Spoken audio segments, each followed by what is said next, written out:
Question ये है कि एक इंसिडेंट हुआ है जहां पे एमसीडी ऑफिशियल्स थे जो एक शॉप को सील करने के लिए आ रहे थे। वो पब्लिक सर्वेंट हैं एमसीडी वाले और अपनी ऑफिशियल ड्यूटी में आ रहे थे। ठीक है, तो आ, उन 12 लोगों ने इन एमसीडी ऑफिशियल्स को रोका उनकी ड्यूटी करने से और मैन हैंडलिंग करी। मैन हैंडलिंग मीन्स उन्होंने असॉल्ट भी किया है, क्रिमिनल फोर्स का यूज भी किया है। मैन हैंडलिंग वर्ड यूज होते ही क्रिमिनल फोर्स का यूज हो गया। धक्का मुक्की is a criminal force, criminal force. ठीक है, असॉल्ट और क्रिमिनल फोर्स दोनों की है। अब 186, 353, 34 या 149 या 120 बी, तो इसके लिए हमें सबसे पहले ना 34, 120 बी और 149 में ना डिफरेंस हमें समझना पड़ेगा कि भाई जब तक हमें ये डिफरेंस समझ नहीं आएगा, मैं जवाब तो दे दूंगा अभी आपको कि हाँ आप इसमें ये लगा दो, लेकिन फ्यूचर के लिए आप समस्या जो का त्यों बनी रह जाएगी, फिर से आपको किसी ना किसी से पूछना पड़ेगा। तो मेरी ड्यूटी ये है कि मैं आपका कॉन्सेप्ट क्लियर कर दूं कि 34, 120 बी एंड 149 में क्या डिफरेंस है, क्या सिमिलरिटी है, कब कब दोनों का तीनों का एप्लीकेशन होता है। तो देखो, आईओज के पॉइंट ऑफ व्यू से बताता हूं मैं यहाँ पे कि 34 में जितने भी एक्यूज पर्सन हैं 2 और मोर देन 2 होने चाहिए, जो यहाँ पे हैं। 120 बी के लिए एक्यूज पर्सन 2 और मोर देन 2 होने चाहिए, वो भी यहाँ पर हैं। अब 149 के लिए एक्यूज नंबर्स की जो एक्यूज का जो नंबर है वो 5 और मोर देन 5 होना चाहिए, वो भी यहाँ पर अवेलेबल हैं। तो अभी तक तो तीनों सेक्शंस एप्लीकेबल होती हैं। अब बात करता हूँ 34 के लिए क्या है कि प्री मीटिंग ऑफ माइंड किया हो सभी ने मिलके, सभी का प्री मीटिंग ऑफ माइंड होना चाहिए। ठीक है, और 120 बी के लिए सभी लोग एग्री करें आपस में कि कोई हम इलीगल एक्ट करेंगे। और 34 में प्री मीटिंग ऑफ माइंड हो कोई भी क्रिमिनल एक्ट करने के लिए, कोई ऑफेंस करने के लिए प्री मीटिंग ऑफ माइंड था। लेकिन इन तीनों में सबसे ब्यूटीफुल सेक्शन है 149, जो प्रोसिक्यूशन की फेवरेट हो सकती है। क्यों हो सकती है? देखो, 34 के लिए और 120 बी के लिए, 120 बी तो एग्रीमेंट तो अब आप दिखा नहीं पाएंगे कि इन सभी के बीच में एग्रीमेंट हुआ था या नहीं हुआ, क्योंकि ये बातें हुई हैं, स्पर ऑफ मूवमेंट हुई हैं। जब वो लोग तुरंत पहुंच गए तो उन्होंने अपने आप को जैसे भी किया, हो सकता है इंडिविजुअल एक्ट भी रहा हो, सडन हुआ है जो कुछ हुआ है। हो सकता है सभी की माइंड मीटिंग भी ना हुई हो सकता है कि सभी का एग्रीमेंट भी ना हुआ हो। तो अब यहाँ पे ना 149 आईपीसी को समझना बहुत जरूरी है, और उसके लिए 149 आईपीसी को आप समझें तो उससे पहले 141 आईपीसी समझना पड़ेगा। मैं और थोड़ा सा 34 और 120 बी में थोड़ा सा और आगे मैं बता दूं कि 120 बी तो उतने से ही सफिशिएंट हो जाती है कि जैसे ही दोनों लोग, 2 या 2 से अधिक लोग एग्री हुए कोई भी इलीगल एक्ट करने के लिए, तो 120 बी कंप्लीट हो गई। लेकिन 120 बी के लिए एविडेंस देना बड़ा मुश्किल पड़ जाता है। अब 34 के लिए प्रायर मीटिंग ऑफ माइंड हुई कि हमें कोई एक ऑफेंस करना है या कोई क्रिमिनल एक्ट करना है, और उसके बाद सभी ने अपना कुछ ना कुछ पार्टिसिपेशन उस क्रिमिनल एक्ट को करने में, उस ऑफेंस को करने में सभी ने अपना कोई ना कोई पार्टिसिपेशन, एक्टिव पार्टिसिपेशन किया हो। तो 34 के लिए आपको बताना पड़ेगा इन्वेस्टिगेशन के दौरान कि इस पर्टिकुलर एक्यूज ने ये किया था, इस पर्टिकुलर एक्यूज ने ये किया था, तो इस पर्टिकुलर एक्यूज ने ये किया था, जो भी बहुत मुश्किल काम होता है। ठीक है जी। उसके बाद इसके लिए या तो सीसीटीवी फुटेज हो, और केवल ये कह देना कि इसने ये किया, इसने ये किया, सभी का रोल बता देना भी सफिशिएंट नहीं है। उसमें ये भी बताना पड़ेगा कि ये सब एक्ट करने से पहले इन लोगों ने माइंड मीटिंग भी करी थी एक दूसरे से, चाहे वो एक्सप्रेसली माइंड मीटिंग करी हो, चाहे इशारों में माइंड मीटिंग करी हो। तो कुछ लोगों को कंफ्यूजन है कि केवल 5 या 5 से ज्यादा लोग हुए 149 आईपीसी लगा दो। 5 या 5 से ज्यादा लोग हुए, मैं रिपीट फिर से करता हूं, क्या कंफ्यूजन है लोगों को? 5 या 5 से ज्यादा एक्यूज इन्वॉल्व हुए अगर किसी केस में, तो आप उन पर 149 लगा दो। ऐसा नहीं है माय फ्रेंड्स, ऐसा बिल्कुल नहीं है। आप सबसे पहले ये चेक करें कि क्या इन लोगों की असेंबली अनलॉफुल असेंबली बनाती है। सबसे पहला काम होगा आपका ये चेक करना। जब भी 5 या 5 से ज्यादा लोग इन्वॉल्व होंगे किसी केस में, तो सबसे पहला काम किसी भी इन्वेस्टिगेटिंग ऑफिसर का ये चेक करना होगा कि क्या इन 5 या 5 लोगों ने, इन 5 या 5 से ज्यादा लोगों की असेंबली अनलॉफुल असेंबली थी। सबसे पहला काम ये होगा। और अनलॉफुल असेंबली चेक करने के लिए आपको चेक करना पड़ेगा 141 आईपीसी। और 141 आईपीसी का क्रक्स मैं आपको बताऊं तो वो ये कहती है कि जब 5 या 5 से ज्यादा लोग इकट्ठे होते हैं और उनके इकट्ठे होने का कॉमन ऑब्जेक्ट नीचे लिखी 5 बातों में से कोई एक होना चाहिए। 141 में 5 बातें लिखी हैं, वो आप पढ़ लेना। उनमें से किसी भी एक बात को पूरा करने के लिए अगर ऑब्जेक्ट था उन 5 या 5 से ज्यादा लोग जो इकट्ठे हुए, तो कहा जाएगा कि वो असेंबली, 5 या 5 से ज्यादा लोगों की असेंबली अनलॉफुल असेंबली थी, विधि विरुद्ध जमाव था। और अगर ऐसा नहीं है तो फ्रेंड्स वो विधि विरुद्ध जमाव नहीं होगा, वो अनलॉफुल असेंबली नहीं होगी। और अगर अनलॉफुल असेंबली नहीं होगी तो फिर 149 आईपीसी का तो क्वेश्चन ही नहीं उठेगा, भूल ही जाओ फिर आप। तो पहली स्टेज होती है कि जब भी 5 या 5 से ज्यादा लोग इन्वॉल्व हो किसी केस में, तो आप सबसे पहले चेक करें कि क्या जब ये इकट्ठे हुए थे, जब इनकी असेंबली बनी थी, तो क्या वो अनलॉफुल असेंबली थी। तो जिस एग्जाम्पल को हम लेके चले हैं, तो ये 141 के पहली फर्स्ट पार्ट में ही इंक्लूड। अगर आपके पास बुक है तो मैं आपसे रिक्वेस्ट करूंगा कि हमारे व्यूअर्स के लिए, लिसनर्स के लिए आप 141 आईपीसी एक बारी आप पढ़ दें। 141 unlawful assembly. हाँ जी। An assembly of 5 or more person is designated as an unlawful assembly if the common object of the person composing that assembly is then first to fifth, first to overawe by criminal force Yes. or show of criminal force ji. the central or any state government or parliament or the legislature of any state or any public servant in the exercise of the lawful power of such public servant.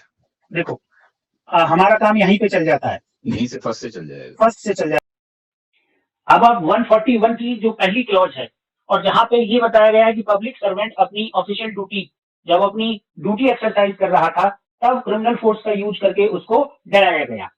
तो ये वाली बात को आप अब present matter के साथ connect करके देखो। प्रेजेंट मैटर ये कहता है कि एमसीडी के कुछ ऑफिसर्स एक दुकान, एक शॉप को सील करने के लिए आए, तो वहां पर काम करने वाले 12 वर्कर्स ने उनको डराया, उनके साथ मैन हैंडलिंग करी और उनकी जो ड्यूटी थी सील करने के लिए आए थे उसमें रुकावट डाली। तो आप 141 के फर्स्ट क्लॉज की जो लास्ट एक्सप्रेशन है पब्लिक सर्वेंट वाली, उसमें कंप्लीटली ये फॉल करता है, क्योंकि एमसीडी के जो ऑफिसर्स थे वो पब्लिक सर्वेंट थे और वो अपनी ऑफिशियल ड्यूटी करने आए थे, और 5 से ज्यादा लोगों ने इकट्ठे होकर, 5 से ज्यादा लोगों ने उनको रोकने की कोशिश की। ये उनका कॉमन ऑब्जेक्ट था। यहाँ प्रेजेंट मैटर में जो 5 से ज्यादा लोग हैं वो टोटल 12 लोग हैं। उन 12 लोगों का कॉमन ऑब्जेक्ट क्या था कि ये अपनी ड्यूटी ना कर पाए। इसका मतलब इन 12 लोगों की असेंबली ये अनलॉफुल असेंबली बन गई। तो जब एक बार अनलॉफुल असेंबली बन जाए तब हमें चेक करना होगा कि वो 149 की कैटेगरी में आएगा या नहीं आएगा। तो 149 क्या कहती है? 149 ये कहती है कि if any offence is committed by any member of the unlawful assembly. बहुत अच्छी बात है, ध्यान देना फ्रेंड्स। अनलॉफुल असेंबली का कोई भी मेंबर कोई भी ऑफेंस कर दे। यहां जो ऑफेंस वर्ड यूज हो रहा है, इस ऑफेंस में फ्रेंड्स आईपीसी के सारे ऑफेंस इंक्लूड है।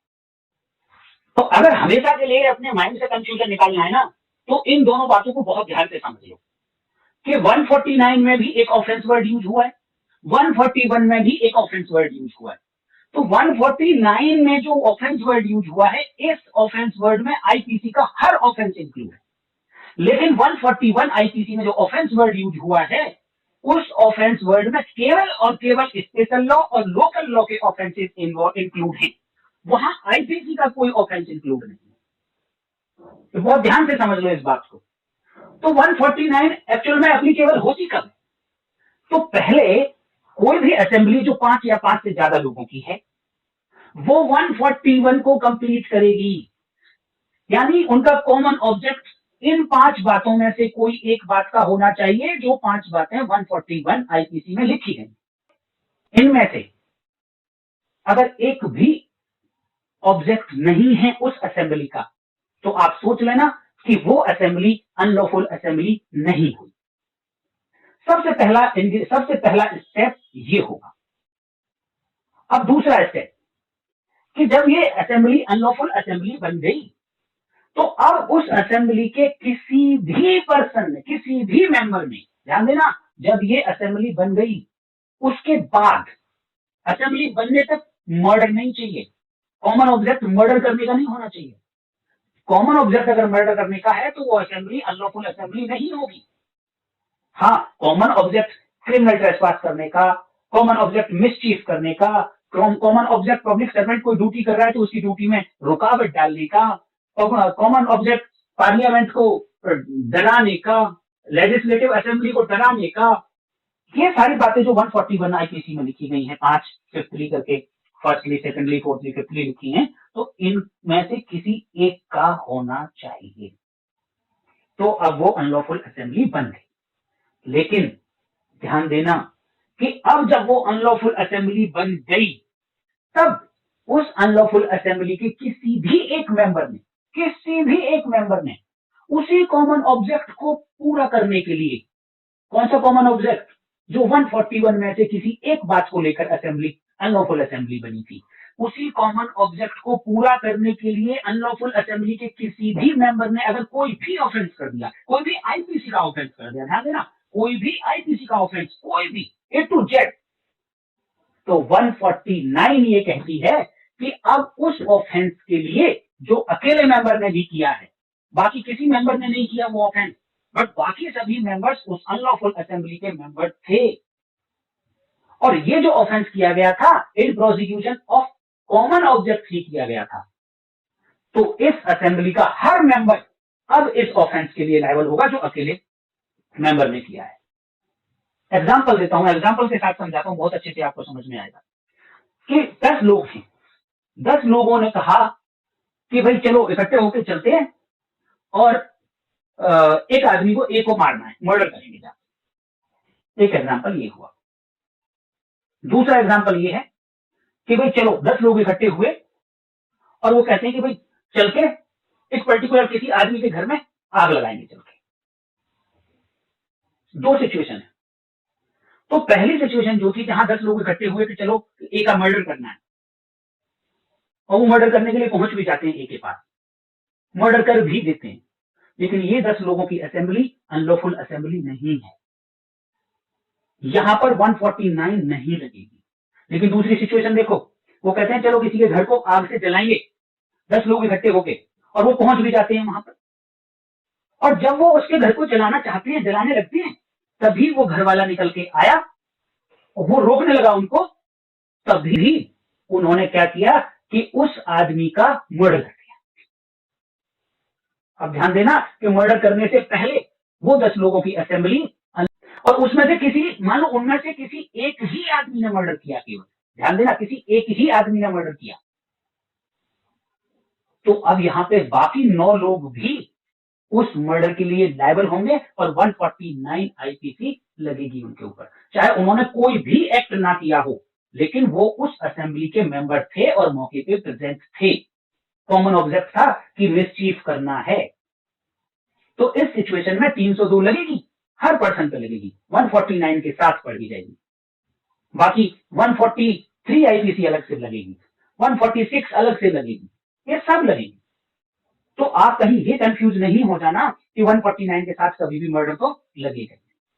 कहां से कंफ्यूजन दूर होगा कि आपको समझना पड़ेगा कि पहले 141 कंप्लीट होना चाहिए, और 141 कंप्लीट होने के बाद अब अनलॉफुल असेंबली के किसी भी एक मेंबर ने, किसी भी मेंबर ने कोई भी आईपीसी का ऑफेंस कर दिया, अब बाकी बचे हुए सभी मेंबर भी उसी ऑफेंस के लिए इक्वली लायबल होंगे। उम्मीद करता हूं कि ये डिफरेंस आपको समझ आ गया होगा। और एक बात बताऊं मैं आपको, 149 में ऑफेंस होना भी सफिशिएंट जरूरी नहीं है, ध्यान देना। वहां पे लाइकली है कि अगर ऑफेंस होने की संभावना भी हो, तब भी वो पर्सन 149 की कैटेगरी में आ जाएगा। तो ये तो 149 तो इतनी खतरनाक सेक्शन है जो प्रोसिक्यूशन की फेवरेट सेक्शन होनी चाहिए। तो ये मैटर बहुत अच्छा मैटर है जो 149 को बिल्कुल क्लियर करता है, और इस मैटर में 149 तो लग ही गई, ध्यान देना, 149 तो कंप्लीट हो ही गई। जो 34 को रिप्लेस करेगा ये 149। हाँ देखो, अब क्वेश्चन ये उठता है कि क्या यहाँ पर 34 नहीं हो सकती। अब क्वेश्चन ये उठता है कि यहाँ पे 34 नहीं हो सकती, रिप्लेस करोगे आप उसको, तो 34 की कंडीशन क्या क्या है फ्रेंड्स?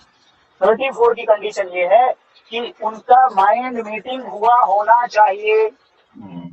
लेकिन माइंड मीटिंग देखो पहले भी हो सकता है, और mind meeting spur of movement भी हो सकता है, मौके पे भी हो सकता है।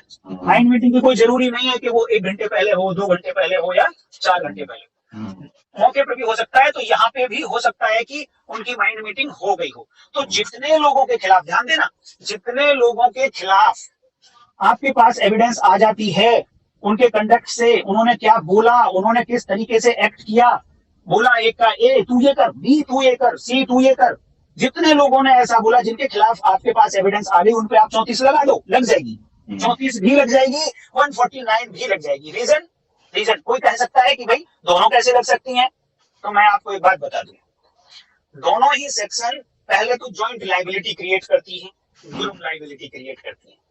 दूसरा 34 जो है वो केवल लाइबिलिटी क्रिएट करती है, कोई ऑफेंस नहीं है, केवल लाइबिलिटी क्रिएट करती है। लेकिन 149 आप देखेंगे, 143 में पनिशमेंट मिलेगी, और आगे अगर कोई और हिंसा हुई है तो 146, 147 आप वो और देखेंगे तो उनके अकॉर्डिंग पनिशमेंट मिलेगी। ठीक है ना? तो इसलिए 34 को रिप्लेस करने की जरूरत नहीं है। 34 उन लोगों तक सीमित रह जाएगी 12 में से जिनके खिलाफ आपके रिकॉर्ड पे एविडेंस आ जाएगी कि इतने लोगों ने माइंड मीटिंग तो कर ली थी, 2 थे, 3 थे, 4 थे। एक्टिव पार्टिसिपेशन जो है जितने मेंबर्स का दिखा पाओगे। नॉट ओनली एक्टिव पार्टिसिपेशन में भी इंडिपेंडेंट, ध्यान देना। 34 हाँ, में नहीं, मैं क्या कह रहा हूँ, इस इंसिडेंट में एक्टिव पार्टिसिपेशन में भी सेपरेटली, में भी इंडिपेंडेंट। लेकिन आपको ये दिखाना पड़ेगा कि वो जो एक्टिव पार्टिसिपेशन हुआ वो आफ्टर मीटिंग ऑफ माइंड हुआ। जो ये एविडेंस देना बड़ा मुश्किल होता है। आफ्टर मीटिंग ऑफ माइंड जितने भी पार्टिसिपेशन हुए वो 34 की लाइबिलिटी क्रिएट कर देंगे। तो सभी पे वो सभी पे 186, 353 लगा देंगे। तो बेहतर पुलिस के लिए तो यही है कि 149 में ही जाएगी। बेहतर पुलिस के लिए यही है कि 149 में जाए, क्योंकि उसको प्रूव करना बहुत आसान काम है। 34 को रिप्लेस करने की जरूरत नहीं है, 34 भी रहने दें। 120 बी को आप रिप्लेस कर सकते हैं, या 120 बी लगाने की जरूरत नहीं है, बिकॉज ये प्रूव करना कि they all agreed to do such act in such manner, तो वो आप बिल्कुल भी प्रूव नहीं कर पाएंगे। इस पर ऑफ मूवमेंट हुआ है, ठीक है। कॉन्स्पिरेसी के लिए थोड़ा बहुत टाइम चाहिए होता है माइंड मीटिंग करने के लिए, वो मुझे नहीं लगता कि इस मैटर में कहीं है कि मैंने जिन्होंने भी ये क्वेश्चन पूछा है उनके क्वेश्चन का जवाब दे दिया है। मैं इसको समराइज कर देता हूँ कि 34, 120 बी, 149 में क्या डिफरेंस है और कब देखो 34 के लिए मिनिमम नंबर ऑफ पर्सन है, मैक्सिमम नंबर ऑफ पर्सन की कहीं कोई नंबर नहीं है, मिनिमम नंबर 2 चाहिए। 120 बी के लिए भी मिनिमम नंबर ऑफ पर्सन 2 चाहिए, मैक्सिमम की कोई लिमिट नहीं है। 149 के लिए minimum number of accused person 5 होने चाहिए, मैक्सिमम की कोई लिमिट नहीं है। ठीक है जी। उसके बाद सभी 34 के लिए सभी एक्यूज मौके पे प्रेजेंट होने चाहिए, 149 के लिए भी मौके पे प्रेजेंट होने चाहिए, मेंबर होना चाहिए उस अनलॉफुल असेंबली का। 120 बी के लिए मौके पे प्रेजेंट होने की कोई जरूरत नहीं है। 34 के लिए प्रायर मीटिंग ऑफ माइंड होना चाहिए, कोई क्रिमिनल एक्ट होने से पहले, एक्टिव पार्टिसिपेशन से पहले माइंड मीटिंग होना चाहिए। कितनी पहले होगा डजंट मैटर। और लेकिन 120 बी में माइंड मीटिंग नहीं है, वहां एग्रीमेंट है, वहां एग्रीमेंट होना चाहिए और सभी का आपस में होना चाहिए। और 149 के लिए कोई माइंड मीटिंग नहीं चाहिए, कोई एग्रीमेंट नहीं चाहिए। अनलॉफुल असेंबली होने के बाद उस अनलॉफुल असेंबली का मेंबर बने रहने के लिए पनिशमेंट मिल जाती है मात्र। उसके पार्ट पे कोई एक्ट होना जरूरी नहीं है, केवल प्रेजेंस ही सफिशिएंट है। ये टॉपिक बहुत लंबा टॉपिक है, लेकिन मैं केवल और केवल आईओएस के पर्सपेक्टिव से मैं आप लोगों को ये समझा रहा हूं। इस पे आप चाहें तो कुछ पुलिस ऑफिसर आप इकट्ठे हो जाएं, कुछ आईओ इकट्ठे हो जाएं, मैं लाइव सेशन कर सकता हूं बहुत अच्छे से, लेकिन कम से कम 2 से 3 घंटे की क्लास होगी तीनों सेक्शन पे, 34, 120 बी एंड 149, 107, 109, इन पे बहुत लंबी क्लास हो सकती है। बट मैंने एक आईओ के प्रोस्पेक्टिव के हिसाब से इस एग्जाम्पल को जो अभी ये क्वेश्चन पूछा उसके हिसाब से मैं भी आपको ये थोड़े से मैं समझाने की कोशिश कर रहा हूँ। Got it sir? हाँ जी, बिल्कुल बिल्कुल।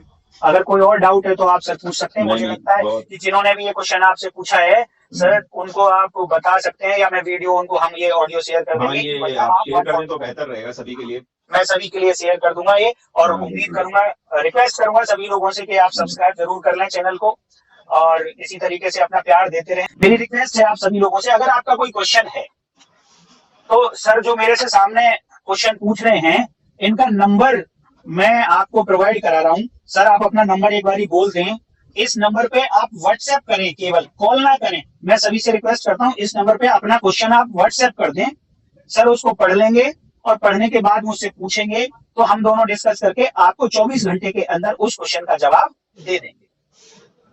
तो सर आप अपना नंबर रिपीट कर दें, जिससे कि व्यूअर्स, लिसनर्स आपको अपनी प्रॉब्लम, अपना क्वेश्चन, लीगल क्वेश्चन, कोई दूसरा क्वेश्चन नहीं, केवल लीगल क्वेश्चन, तो वो आपको भेज देंगे, फिर हम जैसे कि इनके क्वेश्चन का जवाब दे सकें। तो सर प्लीज रिपीट कर दें अपना नंबर।